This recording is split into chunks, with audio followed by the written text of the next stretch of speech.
Hey there, Danielle Matthews here. I am coming to you live from Florida. And if you have not come across my content before, I am on a mission to help souls that are on a healing journey to use their darkest moments as stepping stones for growth.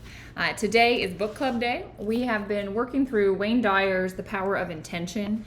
This book is phenomenal. Every single chapter is standalone. If you haven't been with us through book club, go back, look at the series. It's posted on my YouTube channel. The whole series is posted on Instagram, Facebook, everywhere. And hey, Lou. And guys that are part of book club, as you join today, as always, let me know you're here so we can get started. And this week, chapter 12 is all about, well, the title is, It is my intention to attract ideal people and divine relationships. So this entire chapter was all about how to attract in, whether it be your ideal partner, ideal business partner, someone that's going to help you publish a book, someone that's going to help you find the house of your dreams, whatever it is. He talks about exactly what it is that you need to do in order to pull in and draw in the relationships that you need. So if that is something that would be of use for you, I would say stick around. It's about a half-hour discussion where we talk about these things and pull out the pieces that Wayne Dyer shared with us. And let's just dive right in because it's 12 o'clock. So, hey, Larry, I know you loved this chapter. I did too. I feel like every chapter I read and I go, oh, this one's my favorite. It's amazing what he's done. So I wanted to start out just with the quote that began the chapter. This is a quote, and it says, "The moment one definitely commits oneself, then providence moves too. All sorts of things occur to help one that would never otherwise have occurred. Unforeseen incidents, meetings, and material assistance which no man could have dreamed would have come his way." I want to hear if any of you have had an experience where you've made a decision and then literally providence moves. Things happen. I know it takes a little bit of time to type, so type it up. While you're typing, I'll share with you a story. Back in 2015, I moved down to Florida. I just knew the person I was moving there to be with. I didn't know anybody else. And I was starting a word of mouth business. I was starting Asia, this beautiful blue bottle behind me.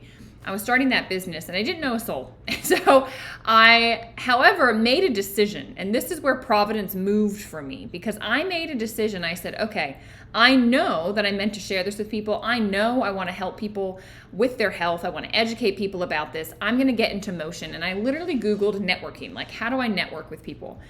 And what popped up was something called BNI, Business Networking International. I went there, the very first meeting I ever walked in the door of, they're called I think they're called greeters. But the guy that was in charge of greeting people, he put out his hand and he said, hey, I'm Greg Guido. And, he looked at my name tag. He said, Asia. I know Asia. Guys, I have met, let me fast forward. I have gone to hundreds of networking events. I have met hundreds of people. To this day, 2 people have ever known what Asia is. And the first person I met at my very first networking event said, hey, I know what that is. Well, it turns out Greg Guido and his wife, Liz Guido, ended up mentoring me every single Saturday. I just kind of became part of their group, and they taught me how to run a business. They changed my life completely. They taught me exactly what I needed to know in order to build a business through word of mouth. And this is when I read that quote, I went, I've had this happen to me. Providence literally moved. I mean, everything had to have happened for me to have found that meeting. There were several different meetings in my, area. That was the one that was like, no, you need to go to that one. He had to do things to get in the position to be the first one to greet me. I mean, conversations had to have happened prior to all of that. Providence moves. You can't make this kind of thing up. And they absolutely changed my life. They changed the trajectory of my life, and they've changed thousands of others because through me, I've helped thousands of other people. And it was because I made a decision, and I said, I know that I'm going to do this, and I trust that it's all going to work out, and I got into motion. One of my favorite quotes, you cannot steer a parked car. You got to get moving. So if you guys have an example of providence moving, you making a decision, and all of a sudden things happened. Maybe, something came on the radio and you went, wow, that was the exact thing I needed to hear. Or someone just randomly dropped by and said, hey, you should read this book. It's happened to me many times. My mom, it's like every time there's a book suggestion, it comes through her, and it's like the exact right thing that I needed in that moment. So I'd love to hear, again, I know it takes a while to type stories. So as you guys are doing that, let's move on to page 202. I highlighted an area here. He says, if you believe that you're powerless to attract the right people, then you've attracted powerlessness to your experience. Whatever you believe to be true will be true. If you're attached to the idea of being stuck with the wrong people or no people at all, then your energy isn't aligned with the power of intention and resistance reigns. One of the biggest things in this chapter was this concept of resistance. Did you guys pick that up? Hey, Charlotte. Hey, Peg. Hey, Angela. Resistance, and I think it's tricky. It's like that little seed of doubt, or it's the complaint that you make, always complaining. I think about the ASEA business. There's people always complain, oh, I don't have the right people on my team. Oh, my team's not doing anything. Oh, this, oh, that. And I think to myself, well, if we keep saying that, you're going to perpetuate it.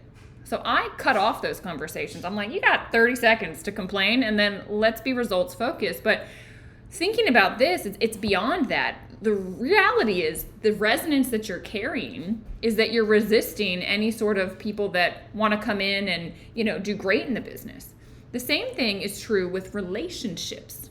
So if you're not careful, if you keep thinking, oh, the right person won't be attracted in. This stuff is mumbo jumbo. It's never going to work. I was just on a podcast with a guy over the weekend, and he said, oh, I've tried those affirmations. I've tried thinking those things. They never work. And I said, well, of course they don't work for you, because you have the opinion they're not going to work. And it's kind of tricky. Like, you got to release all doubt in order for these things to actually occur. So how many of you have resistance come in? It's a tricky thing. Larry says, the resistance idea was new to me, but can explain things from the past. Yeah, Larry, I'd never heard it explained like this either. And I thought, oh my gosh, I've been my own problem, because I'll complain about stuff. And then it's like, oh my gosh, I'm literally speaking into existence more of what I'm complaining about. Don't complain. You hold the energy space of that. You're creating resistance to the flow. It's something within you that's blocking it. It's wild. To take responsibility like that, though, it requires a lot. You have to realize, I'm responsible for the good, I'm responsible for the bad, I'm attracting in the things that I want, I'm also attracting in the things I don't want. Marie says, me too, I have been my own problem. Yeah, look at whatever you're trying to create. Like, what's your goal? What are you looking to manifest? What are you looking to bring in? And if you ask yourself, why isn't it here? I have a hunch that some of the things we talk about today will allow you to see. And then the biggest thing is resistance. And he really got into teasing out what this means to resist. So let's talk about it. He talks about the number one thing that we can do to sort of create the opposite is to give forth what you want to attract, is the way that he kind of said it. And he says, you must be what it is you're seeking. So he used the example of a partner. Like, let's say that you're looking for a partner. He says the universe of attraction and energy. It is a universe of attraction and energy. You can't have a desire to attract a mate who's confident, generous, non-judgmental, and gentle, and expect that desire to manifest if you're thinking and acting in non-confident, selfish, judgmental, or arrogant ways. This is why most people don't attract the right people into their life, because you're not being it. You have to be what you want to attract. So let's talk about relationships. If you want a loving partner, you need to be the loving partner. If you want your partner to understand you, to go with you on this journey of personal development, you need to be the one that's understanding of where they are. It has to come from you first. You have to express it first. If you want unconditional love, you have to give unconditional love. It's amazing. Hey, Tina. This is something that, it allows, what I think is really cool is it allows you to take responsibility. Like, there's no guesswork. Like, what do you want in life? Great, go be it. And that whole phrase, be the change you want to see in the world, it's like, yeah, hold the vibration, hold the energy, be it, be the one that is all allowing, be the one that just lets people do what they want to do and doesn't try and control them, right? That is all allowing to it. There's so much with this. In business, what are you looking for? Who are you looking to attract into your business? Well, who are you being?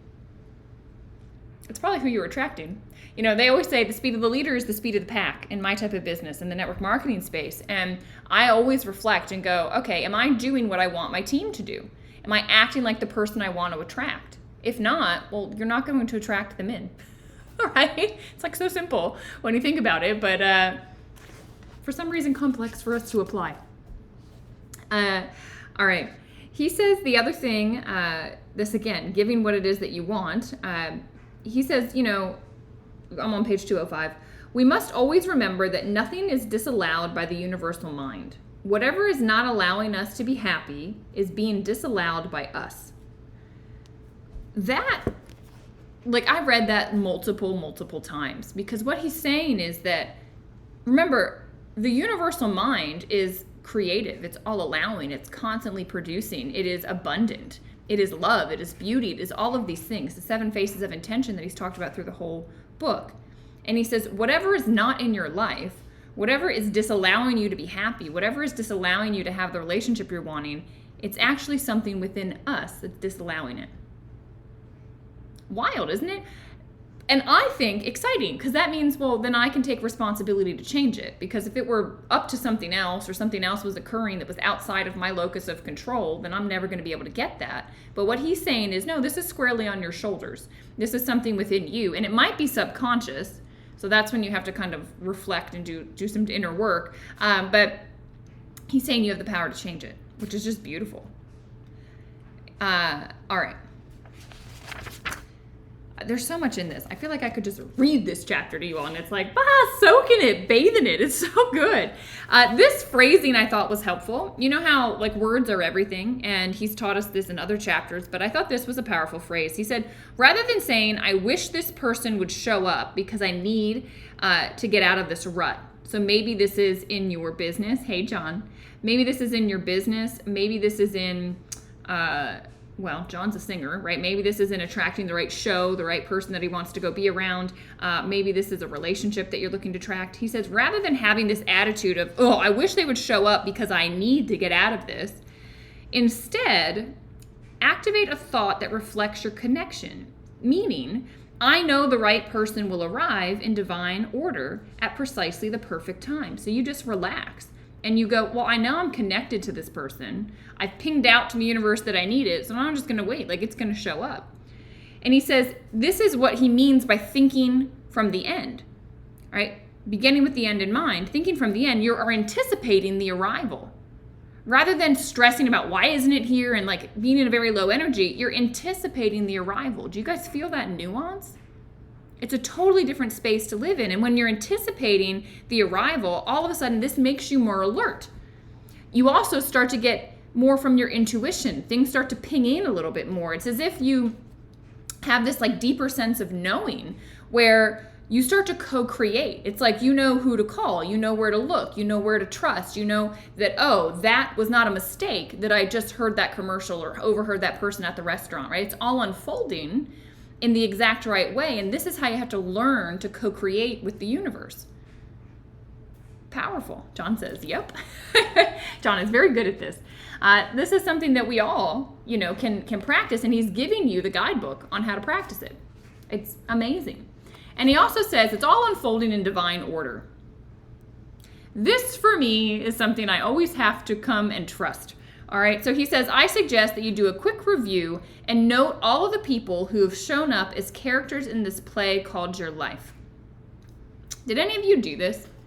When I read this chapter, I read it twice. And this part, you know, I kind of reflected back, past relationships, past people that have been in my business, you know, who my aunts and uncles and family members are, who my sister is, and looking at the dynamics and interplay that has happened throughout my whole life with these characters that have been in my movie. Did any of you take some time to reflect? Because what he offered, I just thought was such a powerful lens. And before I read it to you, I wanna say this. Like, I used to have this hanging in my office, and it's in my drawer now. But it was so fitting for this. Here's what it says: anything that annoys you is teaching you patience. Anyone who abandons you is teaching you how to stand on your own 2 feet. Anything that angers you is teaching you compassion and forgiveness. Anything that has power over you is teaching you how to take your power back. Anything you hate is teaching you unconditional love. Anything you fear is teaching you courage to overcome what it is that you fear. And anything that you can't control is teaching you how to let go.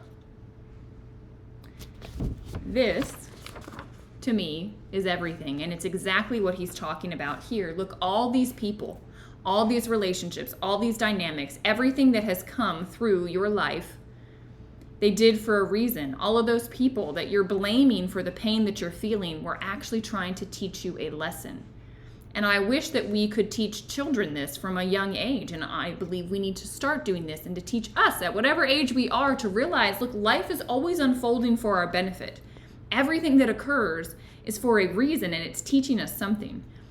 Peg says, studying the patterns of relationships has been a lifelong study. Yeah, beautiful, John says. Can you put a copy in Telegram? Yes, I will put a copy of that in our Telegram chat. Absolutely. Great quote, great lesson. I agree, Angela. That's why I used to have it hanging, because it's like, oh yeah, remember, Danielle, remember. And I, for me, after my car accident, there was so much I couldn't control. One of the lessons I had to learn was to let go and trust. And so this has kind of been a recurring theme in my life, is learning how to let go and trust, and also learning how to take my power back, learning what I do have control over. I absolutely will post it. I'll make a post on Facebook. I'll post it in Telegram. So make sure you're plugged in to all those places. Yeah, because it's read it every day. I mean, if you read that every single day, you're going to enjoy life on a deeper level in the way that it's meant to be enjoyed. So I want to read this to you guys. This is on page 207. I read this paragraph 6 times. I just thought, wow, this is so good. He says, this is your past, and whatever your energy level at the time, whatever your needs, whatever your station in life, you attracted the right people and events to you. You may feel that you didn't show up when you needed them. You may feel that, you may feel that they didn't show up when you needed them. But in fact, you were alone and no one showed up at all. But I urge you to see it from the perspective of all of life being in divine order. No one showed up. It was because you needed to handle something on your own, and therefore attracted no one to fulfill your energy level at the time. Viewing the past as a play in which all characters and all entrances and all exits were scripted by your source, by the divine, by God, and was what you attracted at the time, frees you from the very low energies of guilt, regret, and even revenge. How many of you feel guilty about something that's happened in the past? Maybe the way you acted, the way you behaved. Who feels like they want to seek revenge because of the way somebody treated you? This to me was the most liberating paragraph of the entire book of the past. You were the character in that person's play. Understand that. And they were a character in your play. And you got, they talk about these soul contracts, whether you believe this or not, but I love the perspective of souls before they come here, before you come into this body, sign contracts with one another to, hey, I'm going to play this role in your life to help you learn this lesson. So there's people that are constantly pushing your button or causing you to feel whatever feeling, insert feeling, right? Abandoned, angry, not worthy, whatever, insert low energy feeling there. That person, that soul is doing you the biggest favor. They're being your teacher in this life. They're trying to wake you up to the fact that no, you're never alone because you're connected to your source. And you have to go through feeling abandoned in order to reconnect with that. There are all these things. And if you've treated someone poorly, maybe you were not as consciously aware as you are now, and you acted out, or you got angry, or you did something, remember that also perhaps was a lesson that person needed at the time. You guys were having that exchange at that time for a reason. Peg says it's the bus stop conversation. Yeah.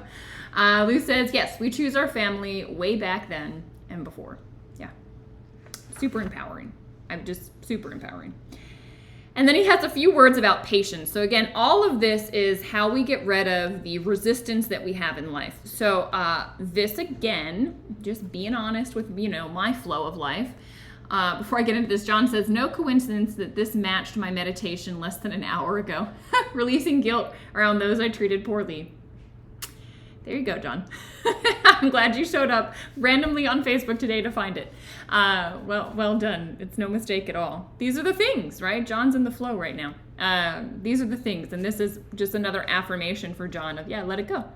You had to treat them in that way because that's a lesson they needed, and also a lesson now that you're learning of releasing what was in the past, trusting that you were the character you had to be.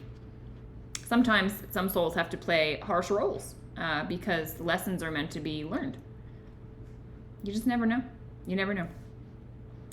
Has anyone ever been super frustrated that what they're looking to manifest or draw in is not happening?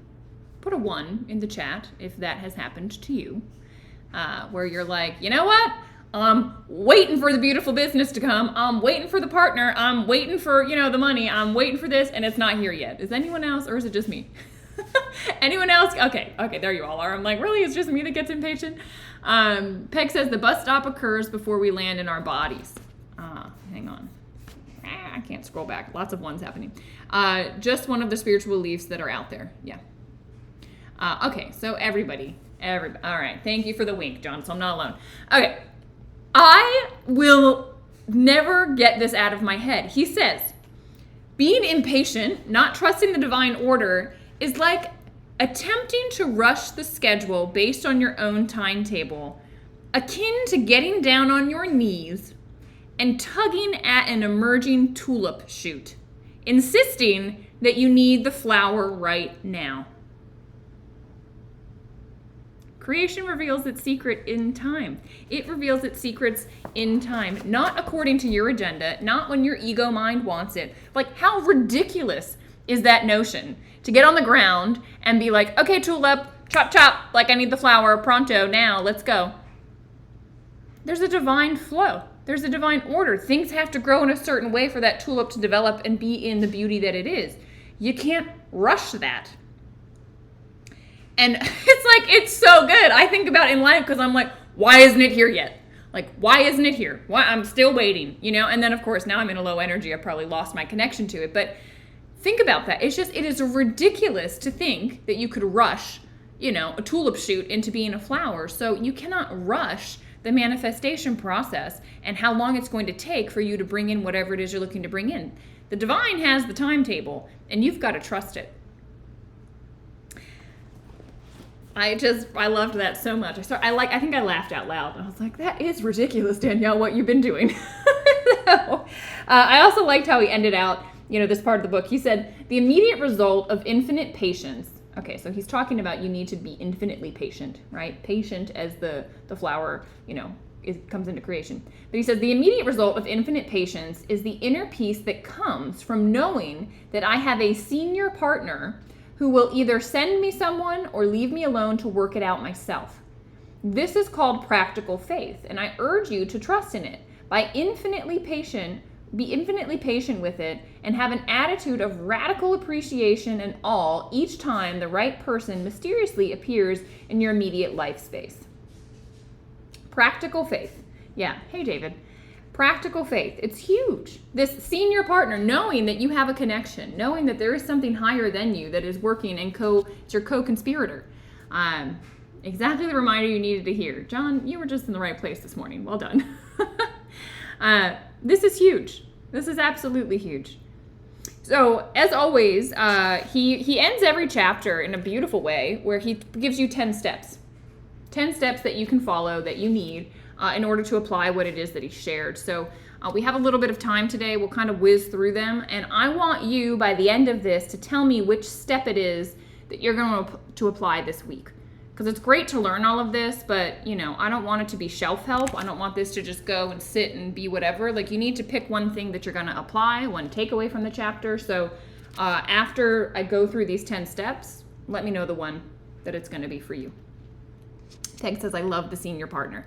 Yeah, I loved the way of thinking of that too. Like, oh yeah, I got a senior partner to help me out. Like, they're more experienced than me. They see the bigger picture. They're going to take me where I need to go, and I'm going to trust it and love it. All right, so he says step 1 for making your intention your reality, right? Drawing in ideal people. Step 1, move away from hoping, wishing, praying, and begging for the right person or people to show up in your life. He's reminding us in step 1, you have the power to attract the right people, so banish all doubt about your ability. Again, you're going to pick one of these to be the one that you start to implement, so maybe that's the one. Number 2, he says conceptualize your invisible connection to the people you'd like to attract into your life. So literally see the connection. Think about it. I had a friend of mine, she explained it like there's a silver cord, and there's silver cords that connect all of us, it connects the everything. And it's like you start to tug on this cord. So imagine that you're going, okay, I am looking for my ideal partner, or I am looking for someone to just run with in my business. Be super clear, and every morning just envision yourself tugging on a cord as if like the strings on a puppet, right? Where you're like, okay, let's go. I'm tugging on this one. I want this one. Now you can't see what's attached to the end of it, right? You don't know who it's going to be, what they look like, but you're going to pull on it because that's what you're wanting.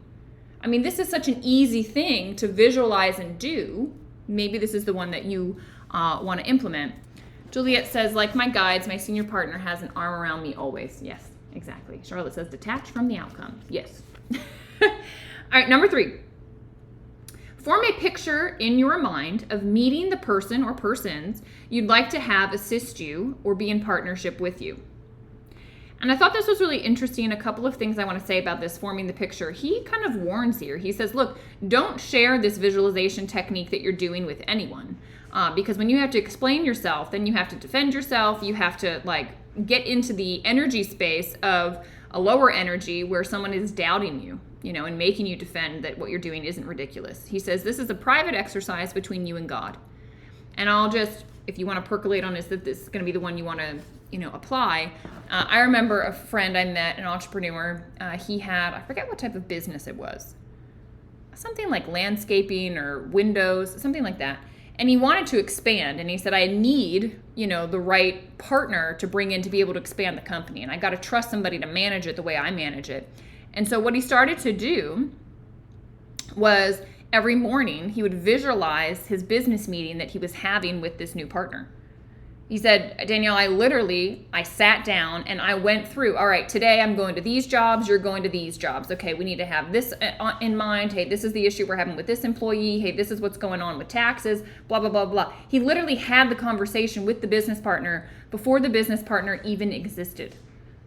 And he said, literally, it just manifested out of thin air. The person came in and then he was having the real conversation with the real person. Imagine if you did that.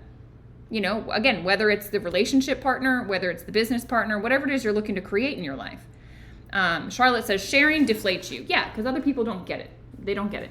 Lou says, the silver cord, I'll visualize that. I'm still hanging on to the handle on the bus, in the subway, etc. Yeah, that trolley strap. The silver cord goes right along with that. So that's step 3, this visualization. Step 4, he says, act upon the inner picture. Stay alert for signs of synchronicity and never ignore them. Get into action. So step 4, if you're going to apply step 4, it just means move. It means, okay, this is what I want to create. What's one step I could take right now from where I am with what I have that could start to bring that towards me? It's to get into motion. It's not sit and visualize. This is the action-taking step out in the world. All right. Step 5, take the path of least resistance. Remember, resistance is lowered energy. Source is high, creative, and expansive energy. So figure out what it is that you're resisting. If it's a doubt, banish the doubt. Step 6, practice being the kind of person you wish to attract. If you want to be loved unconditionally, practice loving unconditionally. If you want assistance, extend assistance. If you want to receive generosity, give generously. This is the one I'm going to apply. So step 6, I am going to be and act in accordance with what it is that I'm wanting in my life. Step 7, detach from the outcome and practice infinite patience. Don't make the mistake of evaluating your intention's success or failure on the basis of your little ego and its little timetable. All right, Peg says, I'm going to focus on practicing step 7, detaching from the outcome and practicing at a higher level of deeper faith, as well as step 4. Lou says step 6, Doug says step 6. Yeah, I like step 6. It's easy to do. And it's like, well, when you give, you receive also. Like you want unconditional love. If you give unconditional love, you're in that energy space. So ding, ding, ding, like it's done. And then more will come in. All right, step 8, he says practice meditation, particularly the japa meditation, to attract ideal people and divine relationships. Juliet, did you put that in Telegram? Can you put that in Telegram, that japa meditation that you did on YouTube? I think that would be good for all of us. I didn't see it come in. When I post this, maybe you can just reply to this with that meditation. All right, step 9. Look upon everyone who has ever played any role in your life as having been sent to you for your benefit. So this is the space John's in today. And, realizing that you were there for their benefit as well. So I love this analogy. He says, thinking about like the wake of a boat. He says, the wake of your life is like the wake of a boat. The wake doesn't drive the boat. The wake is not driving your life. Everything and everyone in your personal history had to be there when they were there. And the evidence for this is the fact that they were there. All right, and just trust and know this. So perhaps you need to, step 9 is reflect on this. And step 10, it's the same step 10 in every chapter. Practice gratitude. So remain in a state of eternal gratitude and practice gratitude every day. So which number are you going to be doing? Can this list of 10 actions go in the Telegram too, please? I can take a picture of it for sure. You're going to have all my notes all over it. But yes, Angela, I can take a picture of it. For those of you that have the book, these action steps are listed page 209 to page 212. Step 6. A lot of people are like in step 6. Yeah, absolutely. I'm there too. Marie says she's got to practice step 7. Nice. And Juliet says she will put the meditation in there for us. Beautiful. All right. I can't believe we are on chapter 13. It's my intention to optimize my capacity to heal and be healed. Ooh, this will be a good one. All right. So this one, it's just pages 215 to 230. So 15 pages. We'll be back next week to talk through it. John's going to do step 9. I had a feeling, John, that is what you meditated on this morning. As always, guys, I appreciate you. These book clubs are so fun. I feel your energy. I hope you feel it from where you are. And it's beautiful to have this community. I will right now go into Telegram so you guys can have that. And I will also, Angela, post the steps so that we can talk about, maybe in Telegram, just put which step you're going to do, because that reminder, that accountability will be really helpful. Larry says he's doing 2 and 3. And Candy says I'm doing all of them. Good. The more the merrier. He wants us to do all 10, but I'm like, all right, one at a time, right? Pick one and do it, because sometimes we get into overwhelm. Okay, well, lots of love. I appreciate you all. I'm so grateful for this book club and to be with you each and every week. And I will see you next week. We'll be doing chapter 13. So enjoy it between now and then. Any conversations in the interim, go to Telegram.